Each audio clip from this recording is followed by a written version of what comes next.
Something really interesting happens when you shift from thinking about events to thinking about records. Thank you very much for this comment, Josie, because you've just sparked another thought in me. You made this comment in response to my post about archive management and how they are using the fact that they have so-called stripped Prince Andrew's title, and they're not calling him Prince Andrew, but they're calling him by other names in order to fragment the archives and and they don't want what he's done to be associated with the monarchy. But something interesting really happens when you shift from thinking about events to thinking about records. History isn't what happened. Again, it's not just what happened. It's what gets written down, and it's what's retrievable in the future. And that's where Prince Harry's memoir, Spare, becomes one of the most strategically powerful moves he's ever made, not just personally, but historically, culturally, and even institutionally. Let's unpack that. First of all, let's look at the context. For decades, and literally decades, Harry's life, marriage, motives, feelings, relationships, and family dynamics were narrated, were spoken about by other people, reporters, court insiders, anonymous sources, tabloid writers, palace briefers, and some of them had their own agendas. Some didn't, but the public record, the archive, was filled with stories about him, not from him. That is archive distortion. Your life story gets filtered through other people's version of you. So when Harry announced that he was writing Spare, it wasn't just another celebrity autobiography. It was him saying, if my story is going to exist in history, it needs to be told by me. And that, in archive terms, is profound, because words, unlike press leaks or whisper campaigns or spin, they persist. They are objects. They can be collected. They can be searched. They can be quoted centuries later. They exist in libraries, in library catalogs, in digital databases forever. In fact, if you are an author and you write a book, a copy of the book legally is required to be in the British Library. That is how important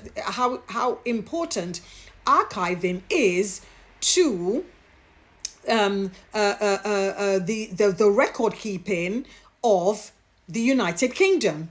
So when you put something in print under your own authorship, you are effectively staking a claim in the historical record. And that's why Harry wrote his book. Well, one of the reasons anyway. Now, I want you to also consider Diana's famous BBC Panorama interview in 1995. That interview did more than air her personal views. It actually changed the way that the world saw Diana. It shifted the archive of her public image. It became a historical source about her agency, her struggles, and her truth. More than second or even third-hand narratives ever did. Harry saw that.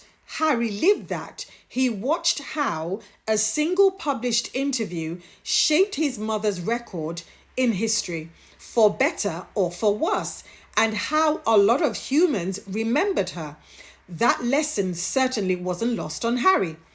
So when Harry said he wrote Spare because 38 years of having my story told by other people had created spin and distortion, he wasn't complaining casually. He was identifying a systemic archive problem and taking direct action to fix that problem.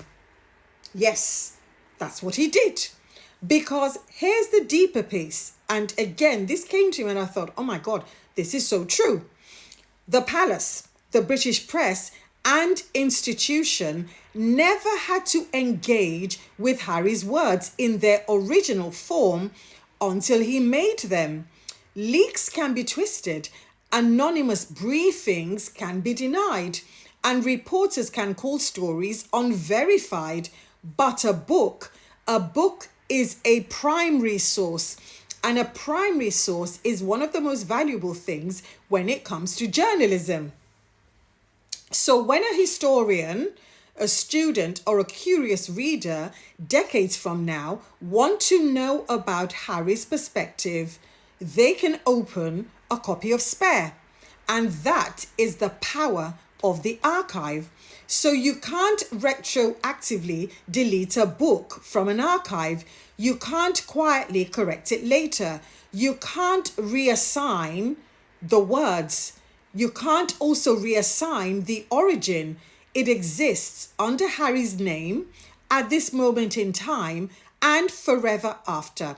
That is why the British press's attempts to twist reactions matter less in the long run, because the first source from Harry himself won't vanish. It's there forever. It cannot be overwritten by tabloid headlines that vanish a day later. That's the difference between sound bites and sound records. Sound bites are, they disappear just like that. But archives are lasting. Archives last forever. The words said on camera can be edited, but words that are printed in ink or digitized, they can be vetted, cross-checked, cited, and preserved. That's a reason why Diana spoke publicly, not just in interviews, but in sustained forms. And it's the same reason Harry did his book. Because once something is in print under your name, it becomes part of the fixed documentary record of history. And that can never be erased. And here's another angle that I feel that people miss. Harry's timing. He didn't write it while he was a working member of the institution. He wrote it after, when he was independent, outside the constraints of protocol, and not subject to palace approval. That is what we call archive autonomy. Archives are not just about the truth. They are about ownership of voice, control of narrative presence, and the permanence of your testimony. And that is why Harry said in interviews that he wrote the book to address the spin and distortion and to correct people's misunderstanding of him and Meghan. So for me, Spare wasn't about revenge. It was about accountability, and it was about the record. And as far as I'm concerned, I believe he's done the right thing. And comments please. But thank you so much, Josie, for bringing this up. Again, I'm going to explore a lot more around archive management and how history has maybe distorted certain things, and maybe there are more views than the one that's been presented to us in the press. But anyway, let me have your comments, please. I am keen to read them.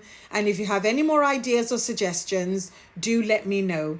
My name's Elizabeth. I'm the author of The Luxpreneur. And for more insights like these, please like, share, comment, and follow me. And to support my work, please pick up a copy of The Luxpreneur today from Amazon, Waterstones, or Barnes & Noble. Or you can simply buy me a coffee. Yes, I'm on Buy Me a Coffee, and you can simply do that. So thank you so much for your time.